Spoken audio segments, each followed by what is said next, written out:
Vous pouvez aussi, avec plaisir. Parfait. Top, alors avant de rentrer dans le vif du sujet, on a une petite introduction concernant la Teshuvah. Comme ça. De manière générale, la Teshuvah, qui a été écrite dans tous les livres saints, est conçue comme un processus a posteriori et comme une démarche humaine. Qu'est-ce que j'appelle a posteriori? Ça veut dire que si tu as fauté, c'est vrai que c'est grave, c'est même catastrophique, mais c'est pas irréversible, tu peux te relever. Et donc tu as recours à la Teshuvah pour récupérer. Mais évidemment, on eût préféré que tu ne fautes pas et que tu n'aies pas recours à la Teshuvah. Tout comme par exemple la mitzvah de Hashavat à Gezela, c'est-à-dire de rendre un objet qu'on aurait volé. C'est une mitzvah. Mais on aurait préféré que tu n'accomplisses jamais cette mitzvah. C'est pas que tu dises, voilà, toute ma vie, j'ai espéré quand est-ce que je pourrais accomplir cette mitzvah. C'est qu'un jour, au Hachem, j'ai dévalisé une banque et j'ai pu rendre l'argent et comme ça, j'ai accompli cette mitzvah. On s'en passe de cette mitzvah. C'est Bediavad, a posteriori. Donc on peut percevoir la teshuvah de la même manière. Si tu as fauté, c'est grave, tu as trébuché, tu es tombé, mais tu peux te relever. Mais évidemment, on aurait préféré que tu ne fautes pas, que tu n'aies pas recours à la teshuvah. C'est comme ça que la teshuvah est expliquée dans la quasi-totalité des livres qu'on connaît qui traitent du sujet de la teshuvah. Et voilà qu'arrive le Rav Kook et qui propose une approche totalement différente, qui est comme toute sa Torah, son enseignement, est fondé sur la Torah de la Kabbale. Il explique en fait, la teshuvah n'est pas une démarche a posteriori, et encore moins une démarche humaine, mais une démarche divine. Ça veut dire que c'est Dieu lui-même qui fait teshuvah. D'ailleurs, le mot teshuvah dit tashuv he, qui symbolise Dieu. Dieu retourne. Qu'est-ce que ça veut dire? Ça veut dire que lorsqu'Akadosh a créé le monde, créer, ça se dit en hébreu, bara. Bara, qui veut dire créer, mais veut dire aussi extérieur, comme bara, loin de, comme on dit, barminan, loin de moi, extérieur de moi. Ça veut dire que Dieu, en fait, a extériorisé le monde de son essence. Et donc le monde se trouve, du coup, déconnecté de sa source de vie, donc il est dans le désarroi le plus total. À quoi cela ressemble? À un petit bébé qui est dans le ventre de sa mère tout au chaud, à l'écoute du battement des cœurs de sa mère, donc il est dans le bonheur, la béatitude totale. Et un beau jour, il est expulsé à l'extérieur. Donc tout le monde est bien content et applaudit, il dit Mazal Tov, et le seul qui est vraiment mal au point, c'est le bébé qui pleure. Pourquoi il pleure? Parce qu'il ne sait pas ce qui va devenir de lui, il était éjecté, déconnecté de sa source de vie, et voilà que sa maman se courbe sur lui et commence à l'allaiter, et c'est comme ça qu'elle insuffle en lui un souffle de vie, et qu'elle le fera progresser, et le poussera toujours à s'améliorer, etc. Alors de la même manière, lorsque le monde a été extériorisé de la divinité, le divin revient vers ce monde. Le retour du divin vers son monde, ce flux, s'appelle la teshuvah, la teshuvah divine.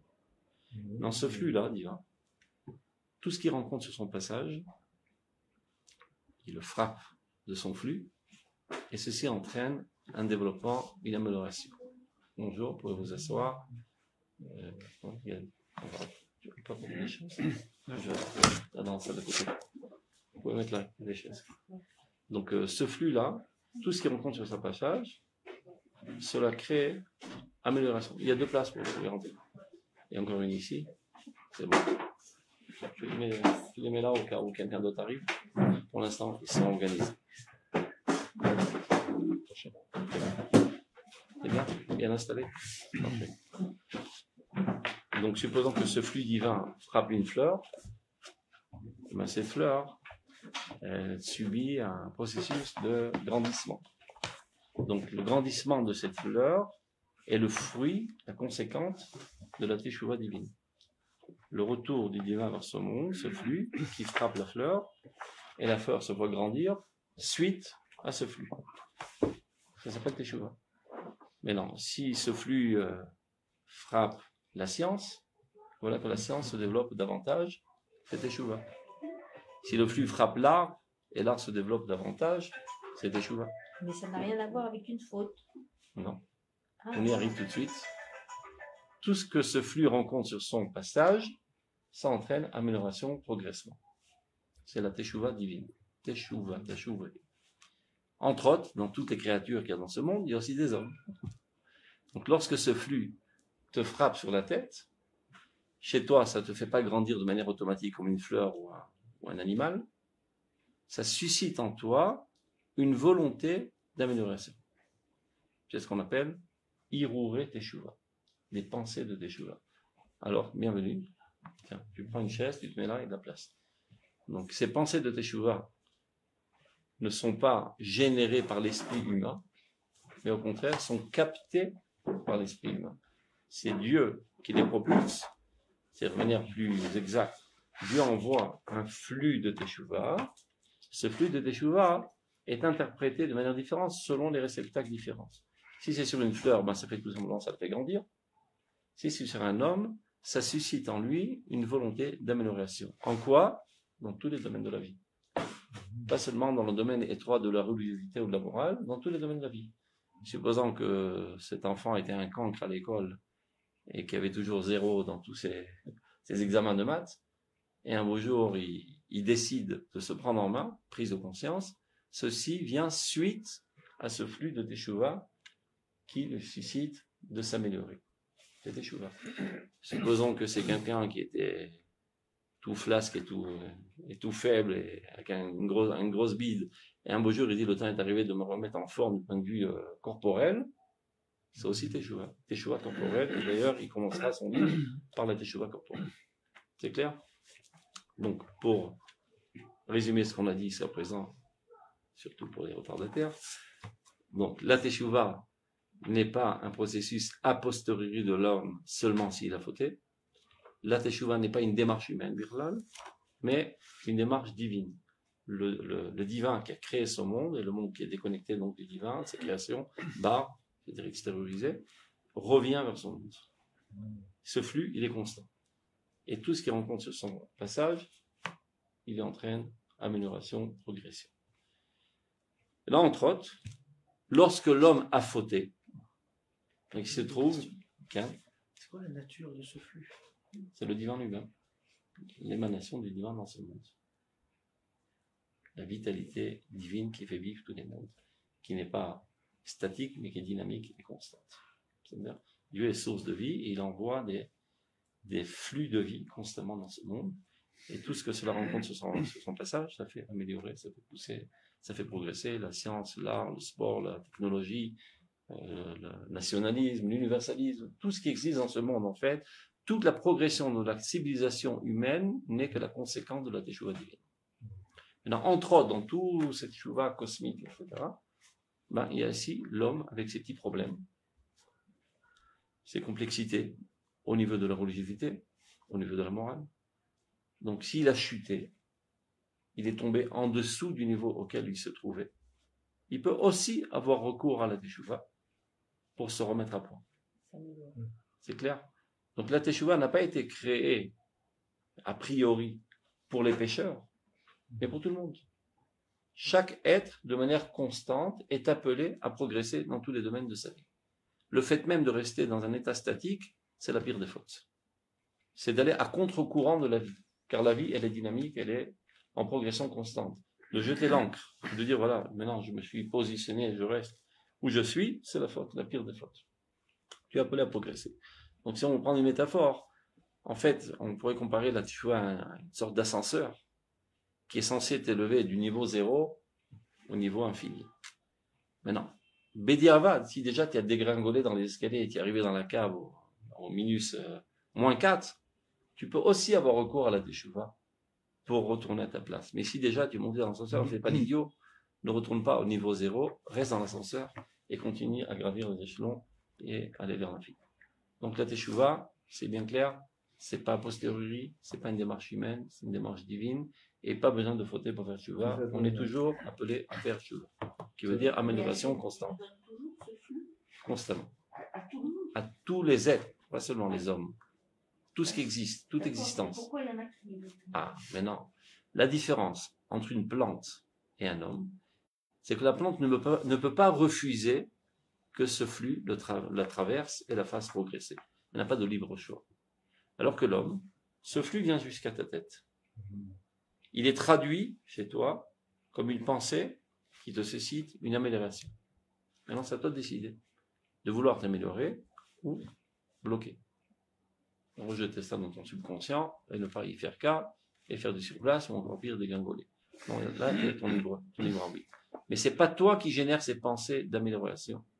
Elles sont émises par cette antenne divine et captées par ta petite antenne. C'est clair jusqu'à là? C'est bon? Top. Donc ça, c'est une introduction générale pour comprendre dans quelle sphère on se trouve quand on parle de Orot HaTeshuvah. Donc, ayant parlé d'amélioration de tous les niveaux de la vie, le niveau le plus élémentaire dans la vie humaine, sur lequel tout repose, d'abord avant tout, c'est notre corps. Dieu ne nous a pas fait seulement âme, il nous a fait âme dans un corps. Donc évidemment, si on parle de Teshuvah de l'homme, qui lui est constitué aussi bien d'un aspect matériel que spirituel, ben, commençons par l'aspect le plus élémentaire, l'aspect matériel de sa personnalité, qui est le corps. Donc il va parler d'abord et avant tout de la Teshuvah du corps. On rentre dans le texte. Tout le monde a le texte devant les yeux? C'est bon? Perek Aleph, premier chapitre. Teshuvah Tivit, Emunit, Sichrit. C'est de ça que le chapitre va traiter. Teshuvah naturelle, Teshuvah fondée sur la foi, et Teshuvah fondée sur l'intelligence, l'intellectualisme. Donc commençons par le premier, Tivit. Et Teshuvah nous motzim beshalosh marachot. Donc on rencontre la Teshuvah dans trois systèmes, trois niveaux. Teshuvah Tivit, la Teshuvah naturelle, il expliquera évidemment. Teshuvah Emunit, la Teshuvah fondée sur la foi, et Teshuvah Sichrit, fondée sur l'intellectualisme. Maintenant, Bateshuvah Tivit, dans la Teshuvah Tivit elle-même, il y a deux parties. Teshuvah Tivit Gufanit, Teshuvah Tivit Nafshit. Une Teshuvah naturelle corporelle et une Teshuvah naturelle mentale, psychologique. Alors commençons par la première de la première. Agufanit, donc on parle de Teshuvah naturelle corporelle. Sovevet et kol neget chouke ateva. Elle comprend toutes les fautes qui vont. Et on prend une chaise. Prenez une chaise, mettez-vous là. Donc, elle comprend toutes les fautes qui vont à l'encontre des lois de la nature. À Moussar Vatera, ou bien de la morale et de la Torah, à Mekusharim et Pukateva, qui ont un rapport quelconque avec la nature de notre corps. Chez Sof Kolanagara ou la vie Machalot Machobim. Donc, tout comportement négatif qui est censé qui risque d'amener des maladies et des douleurs. L'arbe Soven misé à Adam Aprati Veklali, évidemment, énormément souffre de cela, aussi bien l'homme à l'échelle individuelle que la société. C'est-à-dire, si elle ne respecte pas les lois de la médecine, eh bien, les maladies se propagent, les fléaux se propagent, etc. אחרי הבירור שמתברר אצלו הדבר, שהוא בעצמו, בהנהגתו הרע, אשם ובכל אותו גידול החיים שבא לו. הרי הוא שם לב לתקן את המצב, לשוב לחוקי החיים, לשמור את חוקי הטבע, המוסר והתורה, למען ישוב ויחיה ושוב אליו החיים בכל רעננותם. C'est-à-dire, après qu'il ait eu une prise de conscience, il comprend qu'il est le seul responsable de sa situation catastrophique. S'il souffre énormément, je vois de maux de ventre, il a compris que ces maux de ventre ne viennent pas par hasard, c'est tout simplement parce qu'il n'a pas une alimentation adéquate. Et donc il décide de manger de manière plus équilibrée. Par exemple. Donc ça s'appelle la Teshuvah Tivit. C'est-à-dire que tu as bifurqué de tes lois corporelles naturelles, ceci t'a amené toutes sortes de douleurs, tu prends conscience de la relation de causalité qui est entre les deux événements, et donc tu répares. Teshuvah Tivit Gufanit. A médecine au seket baiser omlam arbe. Évidemment, le domaine qui s'occupe essentiellement de cette Teshuvah Tivit Gufanit, c'est la médecine. Et oui, le flux divin là-dedans. C'est moi qui n'ai pas ça. C'est le flux divin qui t'amène à cette prise de conscience. Il y a des gens qui mangent mal et qui ont mal au ventre et qui continuent de manger mal toute leur vie parce qu'ils ne sont pas capables de se retenir. Et il y en a d'autres, par exemple, vous connaissez tous les gens qui disent à partir de dimanche, on commence le régime. Et il y en a plein qui disent mais c'est pas un problème de commencer le régime. Ça fait déjà 150 fois que j'ai commencé le régime. Le problème, c'est pas de commencer, c'est de continuer. Donc, celui qui s'est ouvert à ce flux, il prend des nouvelles résolutions, il les applique. Et là, que ce flux commence à lui gratter la conscience, il le repousse. Et il retombe. Donc, ça aussi, ça provient d'un rayonnement divin qui t'amène à ces bonnes résolutions. Donc, המדיצינה עוסקת בזה אומנם הרבה, אבל לא נשתכללה כפי הנראה עדיין לגמרי עבודה גדולה זו. C'est-à-dire, ce travail, la médecine n'a pas encore trouvé solution à tous les problèmes. Vous voyez bien qu'il y a malheureusement pas mal de maladies qui sont pour l'instant encore incurables. עד כמה שיש בגבולות החיים להחזיר לאדם את כל האבוד ממנו מצד החטאים, מהרסי הגוף וכוחותיו. Donc là, la médecine n'a pas encore trouvé tous les remèdes à toutes les maladies qui détruisent le corps. Ou que fianiré. Apparemment, il est assez zahir, on dit zahir, prudent. Apparemment, miksoa shel tshuva ze talui hu bekesher chazak be'eter chelkat teshuva aruchanit ativit aemunit vasichlit. Il s'avère que cette discipline, la médecine qui est en fait la tshuva goufanit, est étroitement liée avec les autres aspects de la tshuva, tivit, nafshit, mental, et munit, celle qui est fondée sur la foi, et celle qui est sikhlit, et c'est ça qui va développer maintenant. Donc, maintenant, on rentre dans la deuxième catégorie de la première, c'est-à-dire la tshuva tivit ou nafshit. Yoter penimit, il y a tshuva tivit et nafshit.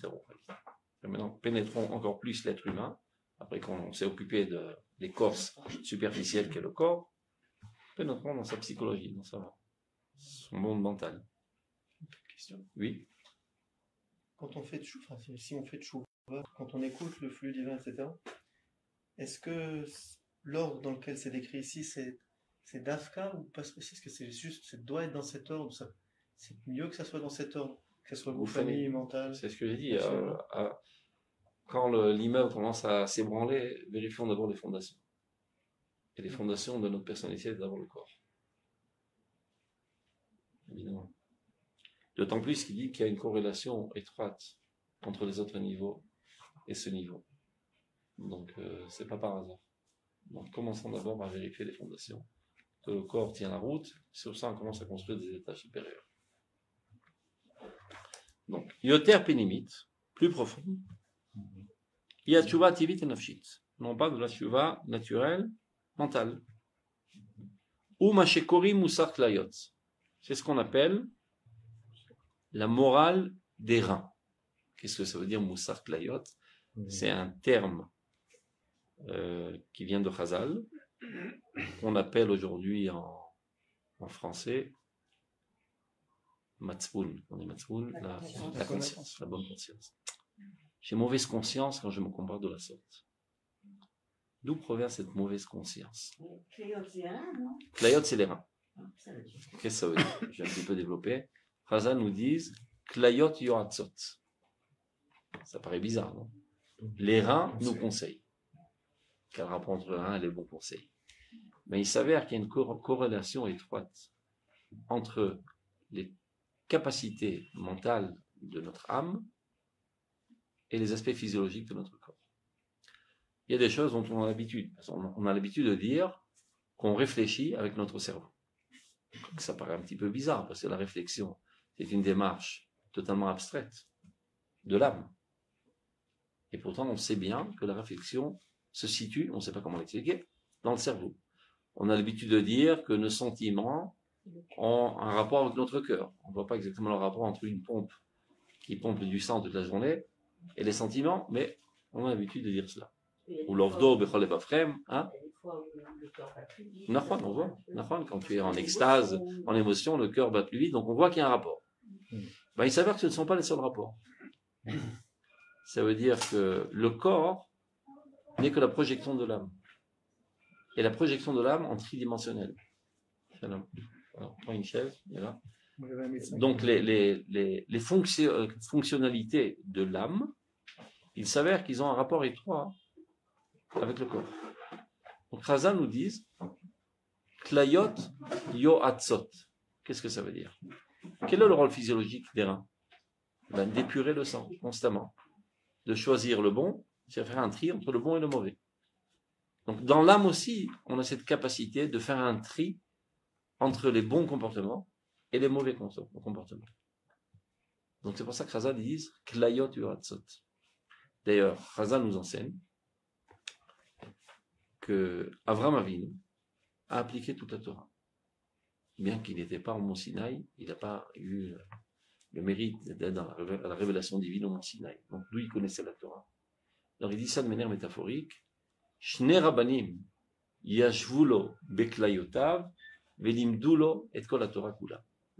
Deux rabbins étaient assis dans ses reins et lui enseignaient toute la Torah. Évidemment, c'est une métaphore, ne cherchez pas de petits rabbins microscopiques dans vos reins. C'est pour dire,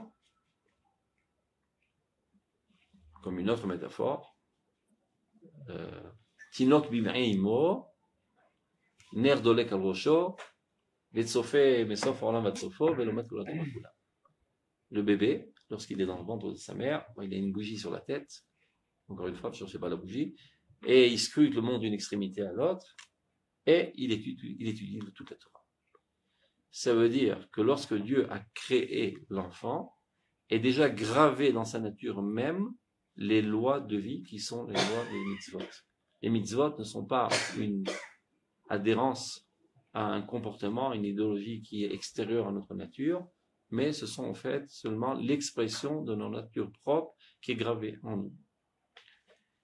Et donc, si on était à la hauteur, on pourrait de manière instinctive ou intuitive déceler de nous-mêmes quels sont les comportements qui sont naturels à notre essence et quels sont les comportements qui au contraire vont à l'encontre de notre essence, qui détériorent notre essence. C'est les mitzvot et l'arberot. Comme on n'est pas tous à ce niveau, Dieu nous a fait une fleur, Mahamad Arsinaï, il nous a dévoilé quelle est notre nature. Ce qui est écrit en lettres dans le Sefer Torah, c'est ce qui est gravé en lettres de feu dans notre âme. Ce sont les lois de notre nature. Et donc, lorsque quelqu'un faute, s'il est encore, taquine, normal, il le ressent. Donc, vous voyez par exemple un petit enfant qui n'a pas reçu encore aucune leçon de morale, ben, s'il blesse son ami et que son ami commence à pleurer, eh ben, il en pleure aussi. Il est affecté de la souffrance qu'il crée parce qu'il est encore normal. Il ne s'est pas construit une carapace qui cache sa véritable nature. Donc ça, on le voit dans les fondements, disons, les plus essentiels de la morale. Mais à vrai dire, il n'y a pas de grande différence. Dans la morale, ce qu'on appelle universelle, comme ne pas tuer, ne pas voler, ne pas vexer, etc. Et la morale spécifiquement israélienne, qui est toutes les mitzvot de la Torah. C'est-à-dire, allumer le feu Shabbat, c'est contre nature de l'âme d'Israël. Tout comme assassiner un homme, c'est contre nature de l'âme humaine. Le peuple d'Israël se trouve à un autre niveau. Il n'a pas seulement une âme humaine, il a une âme israélienne. Et cette âme qui a été insufflée en nous, eh ben, elle est venue avec ses lois de vie. Et transgresser les mitzvot, ça allait à l'encontre des lois de sa vie. Donc c'est en quelque sorte se suicider un petit peu. C'est clair? On ne ressent pas. Hein? On ne ressent pas C'est l'immoralité. Malheureusement. Pas du tout. On devrait le ressentir. On devrait le ressentir. Il y en a qui le ressentent. Il y en a qui se sentent ébranlés d'avoir une avéra. Pas parce qu'ils pensent, voilà, j'ai fait une avéra, je vais me ramasser une tannée. Non, il en verra Ben Adam Lamakom. Ben Adam Lamakom. Ils tremblent de tous leurs membres. Parce qu'ils ont décelé leur nature. Ils ont enlevé toute cette carapace, cette écorce grossière qui cache leur nature. C'est-à-dire, lorsqu'on étudie la Torah, on est censé non pas découvrir quelque chose de neuf, mais de nous recommémorer notre nature propre. C'est une sensation de déjà-vu. C'est moi. C'est comme quelqu'un qui parfois vit une certaine expérience, un certain événement. J'ai déjà vu ça quelque part. Il en a rêvé précédemment, comme ça. Quelque chose de déjà vu. Et bien c'est comme ça lorsqu'on étudie la Torah, parce que c'est gravé en nous. La Torah a été gravée en nous dans notre être. Après vient l'ange, il met le doigt ici, il nous fait tout oublier, mais pas véritablement tout oublier, un petit peu estompé Et lorsque tu dis la Torah, ce n'est fait que pour recommémorer ce qui est déjà gravé dans ta nature. C'est comme si quelqu'un serait malade, une maladie de l'amnésie. Bon, il a tout oublié. Et comment il peut se rappeler alors? Il prend son calepin, voilà, Jean-Pierre, un truc, téléphone, qui vous êtes pour moi? Je suis ton frère. Ah oui, je me rappelle. En relisant et en retéléphonant, il se rappelle. Et après, ça revient. Donc, quand tu étudies la Torah, tu retrouves ta mémoire, tu retrouves ta nature. Et en fait, c'était déjà dans ta nature. Donc ça s'appelle Moussar Klayot. Et dans tout être et ce Moussar Klayot, chacun à son niveau. Il y en a pour qui ce Moussar Klayot n'est développé que pour les choses les plus élémentaires, comme ne pas tuer, ne pas voler, ne pas vexer, etc. Il y en a d'autres qui sont plus élaborés dans leur personnalité, mais c'est dans tous les plus petits détails de la Torah. Tel était Abraham Avinu. De manière intuitive, il a retrouvé toute la Torah qui était gravée dans son être. C'est ça ce que veut dire Chazal, que deux rabbins étaient installés dans ses reins et lui enseignaient toute la Torah. C'est-à-dire ses reins spirituels lui ont enseigné quelle est sa nature. Donc, dit le Rav, Yoter Pnimit, une tchouva plus interne, et la tchouva naturelle, mentale, ou Mashekuri Moussar Klayot, c'est ce qu'on appelle Moussar Klayot. Alors il explique. Teva Anefesh Enoshit Ilalech Abeder Meshara. La nature de l'âme humaine est de se conduire selon la droiture. Comme dit Shlomo HaMelech, Elohim, Asa et Adam Yashar. Dieu a créé l'homme droit. Ou chez Sar Minaderer, lorsqu'il dévie du bon chemin. Chez Nafal Bachet, quand il chute dans la faute. Et là, ça revient à ce que tu as posé comme question. Im Adain Nafsho Lonishreta Legamri. Si son âme n'a pas été totalement corrompue, esquintée, abîmée, ce sens-là de la droiture lui crée un malaise dans son cœur, une souffrance, une douleur. Il se dissout, il fond de souffrance. Par exemple, je sais pas, dans certaines situations, tu as dit un mot me déplacer, tu es avec quelqu'un, tu ne sais plus où te mettre. Tu n'oses plus le regarder dans les yeux, tu sens un malaise, un fardeau sur ton cœur, tu ne sais pas comment t'en sortir. Vous misderez la chose, le taquin de Mouvat. Et alors il s'empresse de faire tchouva pour réparer ce qu'il a esquinté. Jusqu'à qu'il ressente que sa faute a été effacée. Ça veut dire que, par exemple, dans l'exemple qu'on a donné, tu es avec quelqu'un, tu l'évites, tu ne sais pas trop quoi faire, un beau jour, tu te prends en main, tu ne peux pas continuer comme ça, tu vas chez lui, tu lui demandes pardon. Ça t'a demandé pas mal d'efforts, tu lui as demandé pardon, il te pardonne de tout cœur, ouf, un fardeau te descend du cœur. Cette sensation est un symptôme du fait que la faute a été effacée. Dans le ciel, cette faute n'existe plus, n'est plus gravée dans ton âme. C'est-à-dire, mais c'est pas seulement dans les relations interpersonnelles, c'est aussi envers Dieu. Lorsque tu as fauté, si tu es encore normal, si tu n'as pas été encore trop, ton âme n'a pas été trop usée, disons, tu as encore cette sensibilité. Mais si tu as fauté, refauté, tu perds ta sensibilité. C'est comme si quelqu'un marche pieds nus sur du gravier, ça lui fait mal. S'il marche 2, 3, 4 jours, 5 jours, 10 jours, 100 jours, finalement ça lui fait une semelle, il sent plus rien. Il dit super, je suis fort. Tu n'es pas fort, tu es mort. Tu n'as plus de sensibilité. Tu es mort. C'est-à-dire cette partie du corps est morte. Donc quelqu'un qui faute une première fois, il est totalement désemparé, sans mal dans sa peau, etc. Il ne sait pas comment où se mettre. Il refaute, ça devient normatif, normal. Il ne ressent plus rien. Super, moi je suis fort, pas comme les autres, c'est des faiblards. Dès qu'il, je sais pas, il tue une mouche, il s'évanouit. Moi je peux égorger des enfants, je me sens très bien dans ma peau. Comme les nazis. Ils sont forts les nazis. C'est des sous-êtres qui ont perdu leur sensibilité humaine. Et bien de même, lorsqu'on faute et on refaute, on perd notre sensibilité, on ne le ressent plus. Ça ne veut pas dire qu'on est fort, ça veut dire qu'on est mort, tout simplement. Et le jour où on retrouve cette sensibilité, alors ça recommence à faire mal. On peut dire, mince, je me suis raffaibli. Au Hachem, je reviens à la vie. Mais non, je suis normal. C'est comme si quelqu'un qui a fait un accident de voiture très grave, il arrive à l'hôpital, alors le chirurgien veut vérifier où il en est. Il commence à le piquer, toutes sortes d'endroits. Vous sentez? Non, je sens rien, je sens rien. Tout le système nerveux ne marche plus. Il le pique, aïe! Super. Quoi, t'es un sadiste? Non, au moins ce membre est encore vivant. Si tu as fait pas mal, ta situation gravissime. Là, il se peut qu'il y a déjà une aiguille qui est plantée dans ton corps et tu sens rien. Tu sens rien.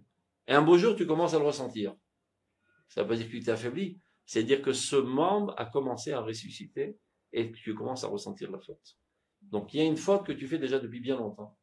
Et tu t'en es accommodé. Et ça te paraît tout à fait normal. Tu sens rien de mal en cela. Et un beau jour, ça commence à te faire mal. Il y a une dissonance interne quand tu fais cette faute. Au prochain. Tu dois être heureux que tu souffres de la faute. Il y en a qui n'ont pas ce mérite de souffrir de la faute. Il y en a qui se sentent bien avec la faute. Leur situation est gravissime. Ta situation est bien meilleure. De souffrir de la faute, ça prouve que tu es en bonne santé. Clair? Donc, cet aspect de la teshuva, il est très complexe. Il dépend d'énormément de conditions. Aussi bien internes que extérieures. Il y a pas mal de choses qui risqueraient de nous tromper. Donc on doit en faire attention. Qu'est-ce qu'il veut dire par là?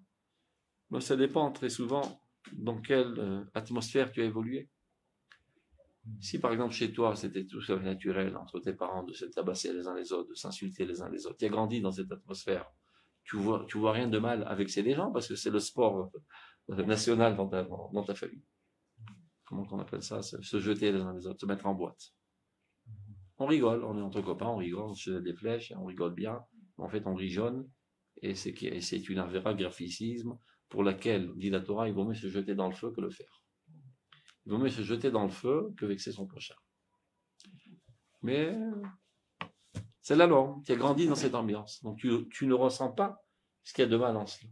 Quand tu étais un tout petit bébé, peut-être la première fois que tu l'as fait, tu te sentis mal, mais tu vois que tous tes frères le font, tout ton environnement, tes cousins, tes copains, tout le monde se comporte de la sorte. Donc ça a déjà estompé cette sensibilité. C'est ce qui veut dire, mais soubach harbe me'od, kutalou betnaim rabim, qui dépendent énormément de conditions environnantes. Pnimim vechitzanim, c'est-à-dire environnantes ou bien internes. Des fois, tu n'es pas dans ton assiette, donc ta sensibilité est moins développée. Il y a pas mal de choses qui risqueraient de te faire tromper. Chez Chova, il shamer me'em, donc il faut faire très attention. Aval, cependant, après tout cette prise de prudence, Mikol Makom ou Achad et Sodot, c'est un des fondements chez Tochen Teshuva Nishaneem sur lequel la Teshuva repose. Donc, pour résumer, on a vu pour l'instant la Teshuva Tivit Gufanit et la Teshuva Tivit Nafshit. Quel est le dénominateur commun des deux? Ça vous répond. Teshuva Tivit, je résume. Teshuva Tivit Gufanit, je donne un exemple. Je mange des choses non saines, j'ai des maux de ventre. J'arrête de manger, j'ai plus de maux de ventre, Teshuva Tivit. J'ai l'habitude de vexer tout le monde, après je me sens mal dans ma peau, et je vois que c'est douloureux, top, j'arrête de vexer les autres, comme ça, je me sens plus mal dans ma peau. Vous voyez le parallélisme. Alors quel est le dénominateur commun? C'est-à-dire, qu'est-ce qui m'amène à réparer la faute? La prise de conscience. Le mal-être. Le mal-être. Ça veut dire c'est égoïste. C'est pas par amour du bien. Pas forcément par l'amour du bien. Ou par idéalisme. Tout simplement, c'est douloureux. Je me suis rendu compte que chaque fois que je me comporte de la sorte, ça me crée des douleurs, que ce soit des douleurs corporelles ou mentales ou psychologiques. J'arrête. Donc, TV. C'est clair? Donc, c'est pas d'afka fondé sur une croyance en Dieu. On peut arriver à cette teshuva même sans croire en Dieu. Je me rends compte que chaque fois que je me comporte mal corporellement, j'ai mal, j'arrête. Chaque fois que je me comporte mal du point de vue social, ça me crée des douleurs, j'arrête. C'est-à-dire, vite, c'est naturel. Tov.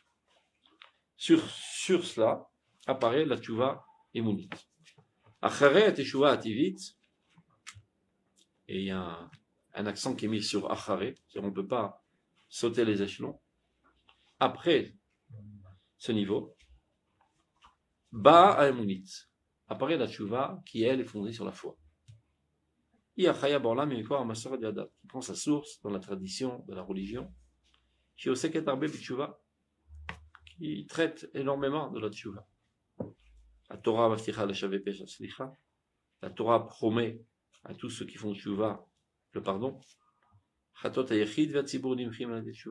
Les fautes de l'individu et du collectif sont effacées grâce à la tchouva. C'est-à-dire toute la Torah, les Nevi'im en parlent.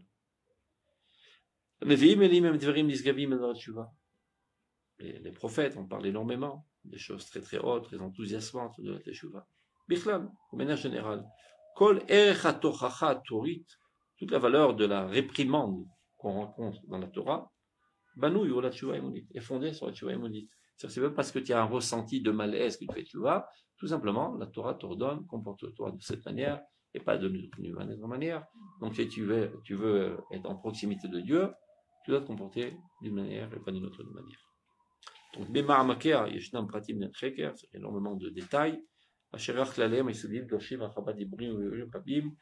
alors que seulement déjà les fondements les plus larges demandent énormément d'explications. Maintenant, on arrive à la tchouva la plus souhaitable, la plus importante, et qui est la finalité de toute la tchouva. La tchouva sichlitz. La tchouva qui, elle, est fondée sur une compréhension intellectuelle. Tchouva sichlitz, iota, shekvar archala et ativu et emuni. Donc il s'agit d'une tchouva qui a déjà acquis la naturelle et celle qui est fondée sur la foi. Shekvar ba le madriga elona, qui est arrivé à un niveau assez haut. Asher lo rak tsar gufani ou nafshi ve'ruchani. Il ne s'agit pas d'une douleur, qu'elle soit corporelle ou mentale ou psychologique, qui entraîne la teshuva, comme les deux précédentes. Ve'lo rak hashpat hamasorat ha'kabbalah, ni non plus l'influence de la tradition. Imi pachadonesh, que ce soit par crainte de la punition, du châtiment. Ou tout impact qui proviendrait d'une volonté d'être conforme à la loi. Il y a des gens qui sont conçus de la sorte, qui sont des conformistes dans l'âme, qui ont une incapacité mentale, psychologique, psychique de se comporter autrement que les normes. Donc c'est marqué dans la halakha, je le fais. Pourquoi? Comme ça, je peux pas faire autrement. C'est le code de la route, je suis obligé de le faire, je peux pas faire autrement. C'est pas qu'il décide qu'il faut se comporter selon le code de la route, sans quoi on va faire des accidents. Il a une incapacité. C'est un conformisme profondément ancré dans sa personnalité. Donc, il ne s'agit pas de ce genre de teshuva.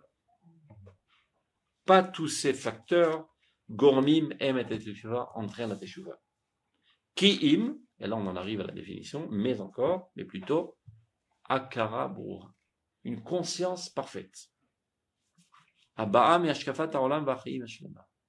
Qui découle d'une compréhension du monde, de la vie, de manière parfaite.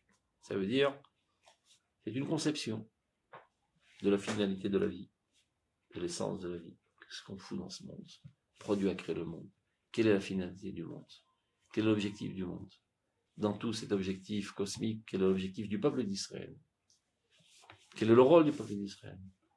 Et dans ce peuple d'Israël, quel est mon rôle, moi, en tant qu'individu, en quoi je contribue à l'avancement de cet idéal du peuple d'Israël, qui est envergure universelle. Tout ça sont des thèmes très très profonds, très larges, qu'il faut s'approfondir pour y arriver. Et c'est ce qu'on appelle de manière générale l'imoudé haïmouna, les études de l'haïmouna. Dans la Torah, il y a les études du comportement, c'est la halakha. Il y a les études des conceptions, des objectifs, des grandes lignes, des idéaux de la Torah. C'est toute une discipline, ça s'appelle l'imoudé haïmouna.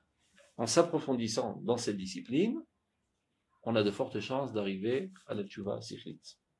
Mais tant qu'on s'adonne seulement à l'étude de la halakha, qui est seulement la loi du comportement corporel, aucune chance d'arriver à la tchouva sichlitz. C'est-à-dire, il s'agit seulement d'une obéissance aveugle, sans comprendre à quoi tout cela mène, quelle est l'évacuation de ce comportement, de quoi ça découle, à quoi ça amène, etc.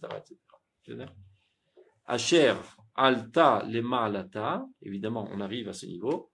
Achare asher atafkid ativi ve'emuni kvar rashmu bayafe et rishumehem, selon après que le rôle de la tchouva naturelle et celle de la foi ont eu un impact souhaitable sur notre personnalité. Tchouvazu, cette tchouva, Akelula Makodmot, qui comprend en elle toutes les précédentes, Imelak Var Osher Inketz, est déjà empli de bonheur infini.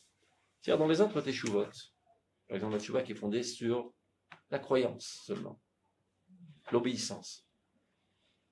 En fait, je me comporte selon les bonnes manières et je m'écarte des mauvaises manières, mais à vrai dire, cela ne me donne aucune satisfaction, aucun plaisir, aucun bonheur. J'espère qu'un beau jour je serai récompensé. Mais pour l'instant, je galère. C'est-à-dire tous les plaisirs de ce monde, je m'en écarte, à contre-cœur, parce que j'ai très envie de les faire. Et il y a énormément de contraintes. Mais paraît-il que quand on se comporte bien, dans le monde céleste, on recevra des glaces et des gaufrettes. On va savoir. Qui est allé à la tombe et retourné nous rapporter des nouvelles, disent les Arabes. On va savoir. Donc il y a toujours un doute dans le cœur. Peut-être que ça raconte tout ça, c'est une grosse arnaque. Et j'ai perdu ma vie dans des idioties. Parce qu'il n'y a aucune compréhension. Alors que la tchouva est fondée sur une compréhension. Et donc, le comportement en lui-même déjà me donne une satisfaction extraordinaire. Par exemple, si un soldat est enrôlé dans une armée étrangère, et on l'oblige à faire toutes sortes de choses qu'il n'aime pas, et qu'il fait à contre-cœur, évidemment qu'il grogne, et qu'il souffre énormément, et qu'il est dans le désarroi le plus total. Mais si c'est de sa propre décision, par amour de sa nation, il s'enrôle dans l'armée, il se donne corps et âme pour défendre son peuple, à chaque instant où il œuvre, avec des efforts extraordinaires et surhumains, il a une satisfaction intense. Car il est convaincu, car il est motivé, car il comprend le but de ce comportement. Et s'il ne comprend pas, il fait ça contre cœur. Donc il n'a aucun bonheur. Donc il espère qu'un beau jour, il sera récompensé.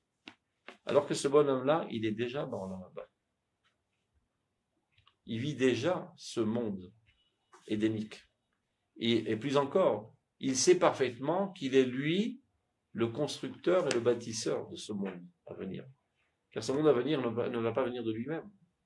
Il y a des gens qui sont les précurseurs de l'histoire, qui se trouvent 1000 ans en avance par rapport aux autres, dans leur conception, dans leurs valeurs, dans leur bonté de cœur, etc. Ils sont aujourd'hui tels que sera l'humanité entière dans 10 000 ans. Et bien ces gens-là, ce sont eux qui drainent les autres à leur niveau et qui font avancer de fait l'humanité vers ce à quoi elle arrivera de toute manière. Donc ce sont eux les bâtisseurs du temps, les bâtisseurs du monde.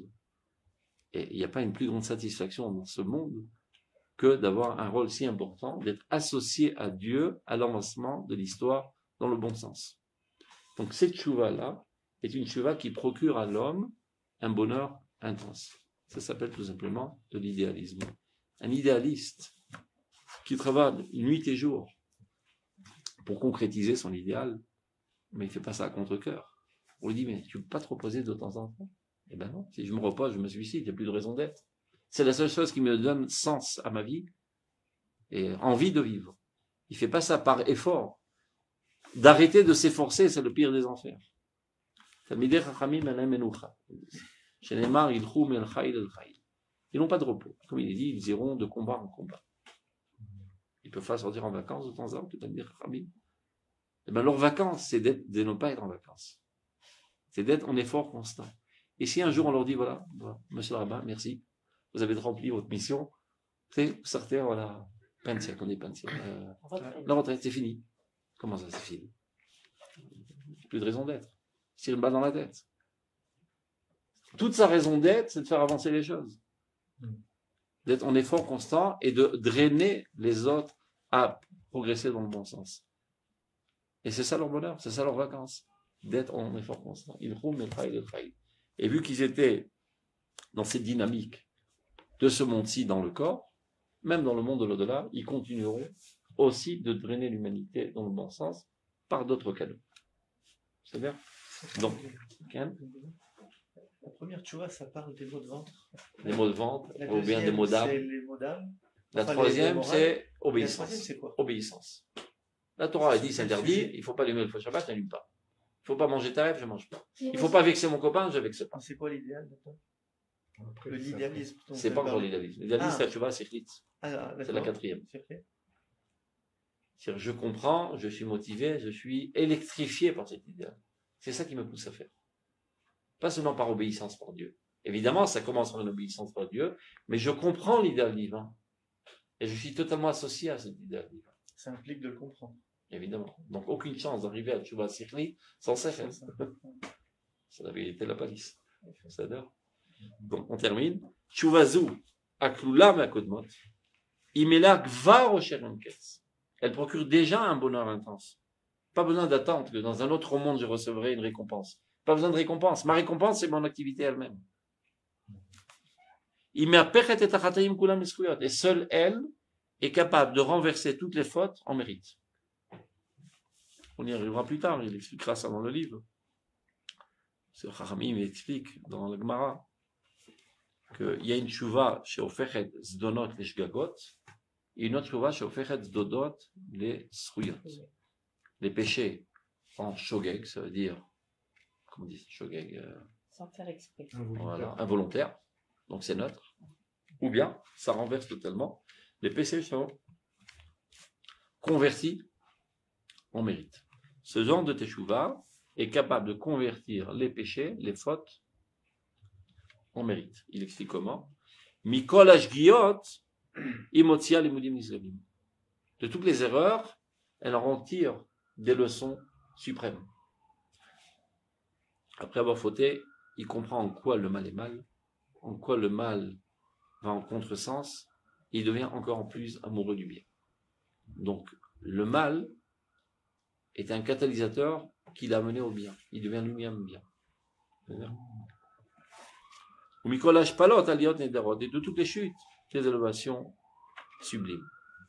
Zotia Teshuva She'enekol Elea Nisuot. Ceci est la Teshuva vers laquelle tous les regards sont tournés. C'est-à-dire, quand on parle de la Teshuva avec un grand T majuscule, c'est cela. Toutes les choses précédentes n'étaient qu'une introduction à la Teshuva. Le Rambam dit, elle est faite pour les idiots. Laquelle? Toutes les Celle précédentes. d'avant. Toutes les Ouais, précédentes. c'est ça, ouais. La véritable Teshuva, c'est ça. Teshuva me'ahava. Teshuva par amour. Mais c'est très compliqué. Non. Tu aimes ta femme? C'est pas tellement compliqué, tu vois. Oui, on ne comprend pas. Ah, mais il faut Je sais pas comprendre. comment faire. Comme tu as de la cervelle, et tu vois que tu es capable de t'en servir pour être ingénieur en informatique, en électro-optique, tu es aussi capable de t'en servir pour comprendre le dévoilement de Dieu dans ce monde, et la finalité de ce monde, c'est toute une discipline à étudier. Ça s'appelle l'Imoudé et Mouna. Ça, c'est Baclal, mais Et ben, une fois que tu domines cette discipline, ben, ça devient tout à fait naturel. Tu baignes dans cette atmosphère de manière naturelle. Pas que de manière artificielle, tu dois penser à cela de manière artificielle. C'est une pensée constante qui t'accompagne. Comme un soldat qui s'adonne nuit et jour pour le bien de la nation, il n'a pas besoin d'y penser de manière artificielle. Il le vit, il le respire constamment. Il ne vit que pour ça. Si on veut dire, monsieur le soldat, vous êtes libéré. Mais maintenant, je suis là, j'ai plus de raison d'être. C'est clair. Zoti Yatchuva chez Nekol Elea Nisuot. Chez Mouchachatavo, qui doit apparaître, et chez Sofa Lavo, et qui apparaîtra de toute manière. C'est-à-dire qu'on le veuille ou qu'on ne le veuille pas, de toute manière, tout le peuple d'Israël arrivera à cela, et une fois que le peuple d'Israël arrivera à cela, il drainera après lui l'humanité entière.